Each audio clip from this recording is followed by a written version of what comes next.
NEET தேர்வு முடிவுகளுக்கு உயர்நீதிமன்ற மதுரை கிளை தடை விதித்திருக்கும் நிலையில் அடுத்த கட்டம் என்னவாக இருக்கும் என்பது குறித்து நமது செய்தியாளர் அபிநயாவிடம் கேட்கலாம். அபிநயா, நீட் தேர்வு முடிவுகள் வெளியிட இடைக்கால தடை விதிக்கப்பட்டிருக்கு. நீட் நுழைவுத் தேர்வை ரத்து செய்வது குறித்த வழக்கும் உச்சநீதிமன்றம் அவசர வழக்கா எடுப்பதற்கு இப்ப முடியாதுன்னு சொல்லியிருக்காங்க. இந்த நிலையில மாணவர் சேர்க்கையில என்ன மாதிரியான பாதிப்பு இவற்றால ஏற்படக்கூடிய வாய்ப்புகள் இருக்கு?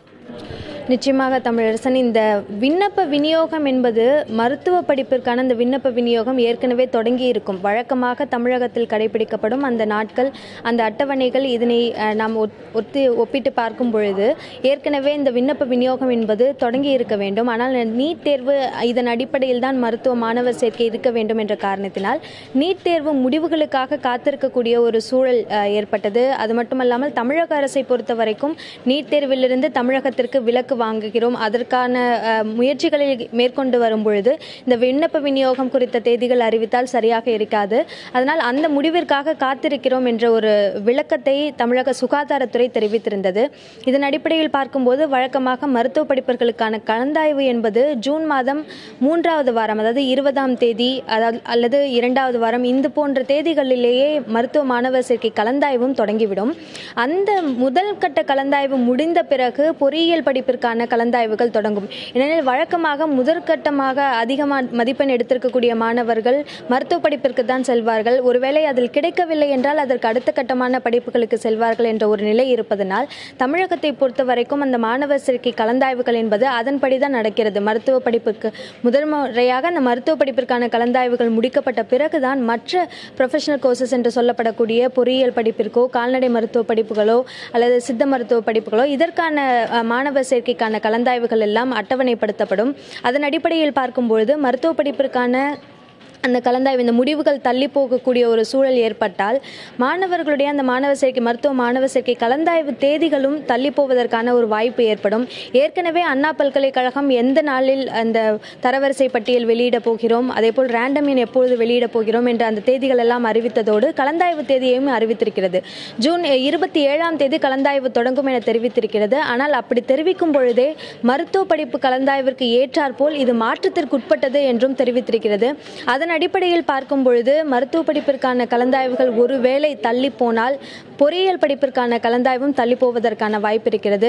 பொறியியல் படிப்பை போன்றேதான் கால்நடை மருத்துவ படிப்புகளுக்கான கலந்தாய்வு என்பதும் இந்த படிப்பு, அதாவது இந்த மருத்துவ படிப்பு கலந்தாய்விற்கு பிறகு நடத்தப்படும். இதேபோல் வேளாண் பல்கலைக்கழக கலந்தாய்வும் கூட இதனால் தாமதமாவதற்கான வாய்ப்புகள் எல்லாம் இருக்கும். எனவே மாணவர்கள் தங்களுடைய உயர்கல்வி குறித்த ஒரு உறுதியான முடிவை எடுக்க முடியாத ஒரு சூழல் தமிழகத்தில் ஏற்பட வாய்ப்பு இருக்கக்கூடிய ஒரு சூழலும் இருக்கிறது. தமிழரசன், அபிநயா, வழக்கமா ஜூன் 20ஆம் தேதி போல இந்த முதற்கட்ட கலந்தாய்வு தொடங்கிடும் அப்படின்னு குறிப்பிட்டீங்க. இன்னும் அதற்கான முன்னெடுப்புகள் தொடங்கப்படாத நிலையில நீட் தேர்வு முடிவு குறித்து எதிர்பார்ப்பு நிலவுது.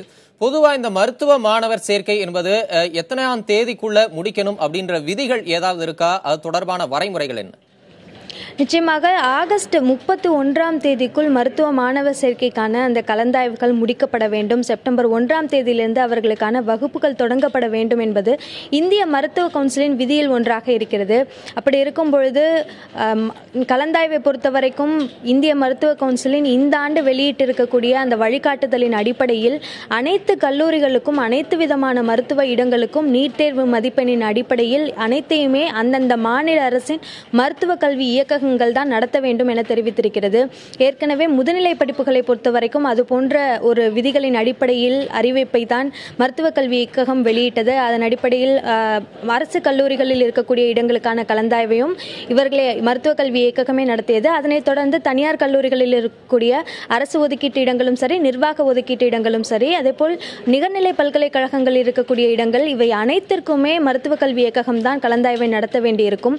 இதே ஒரு சூழல் தான், அப்படித்தான் முதுநிலை படிப்பிற்கு நடத்தியது, இளநிலை படிப்பிற்கும் அவர்கள் தான் நடத்தியாக வேண்டும் என்ற ஒரு விதி இருக்கிறது. இருந்தாலும் அது குறித்த அதிகாரப்பூர்வ அறிவிப்பு இல்லை என்றாலும் இந்திய மருத்துவ கவுன்சில் விதிகளை தமிழக அரசு பின்பற்ற வேண்டும் என்ற ஒரு சூழலும் இருக்கிறது.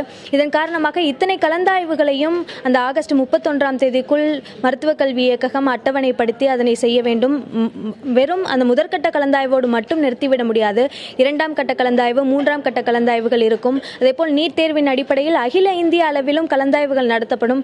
அப்படியான அந்த கலந்தாய்வில் நிரம்பாத இடங்கள் மீண்டும் மாநில அரசுகளுக்கு ஒப்படைக்கப்படும். அதற்கென்று தனியாக இவர்கள் கலந்தாய்வு நடத்த வேண்டும். இவை அனைத்தையுமே அந்த நிர்ணயிக்கப்பட்ட காலகட்டத்திற்குள் அவர்கள் நடத்தி முடிக்க வேண்டிய ஒரு கட்டாயம் இருக்கிறது.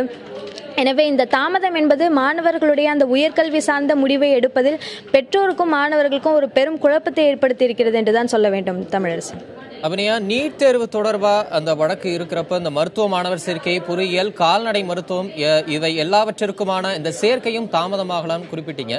இந்த தாமதம் தொடர்பா மருத்துவ கல்வி இயக்கமோ உயர்கல்வித்துறையோ அடுத்த கட்டமா இந்த அழுத்தத்தை சமாளிக்க மாற்று வழிகள், மாற்று ஏற்பாடுகள் ஏதாவது செய்திருக்கா? இந்த விஷயங்கள் எல்லாமே நீதிமன்றத்தின் வழக்கின் அடிப்படையில் இருக்கக்கூடிய காரணத்தினால் எது போன்ற முடிவுகளையும் இப்போதைக்கு எடுக்க முடியாத ஒரு சூழல் இருப்பதாகத்தான் தெரிகிறது. தொடர்ந்து இது குறித்து இந்த பொறியியல் மாணவர் சேர்க்கை கலந்தாய்வை நடத்தக்கூடிய அண்ணா பல்கலைக்கழகமாக இருக்கட்டும், கால்நடை மருத்துவ படிப்புகளாக இருக்கட்டும், இது போன்ற பல்வேறு படிப்புகளாக இருந்தாலும் விண்ணப்ப விநியோக தேதிகள் அறிவிக்கப்பட்டு கால்நடை மருத்துவ படிப்புகளுக்கும் அந்த விண்ணப்ப விநியோகம் என்பது நடைபெற்று வருகிறது. அண்ணா பல்கலைக்கழகத்திற்கு வரும் 31 தேதி வரை விண்ணப்ப பதிவை அவர்கள் செய்யலாம்.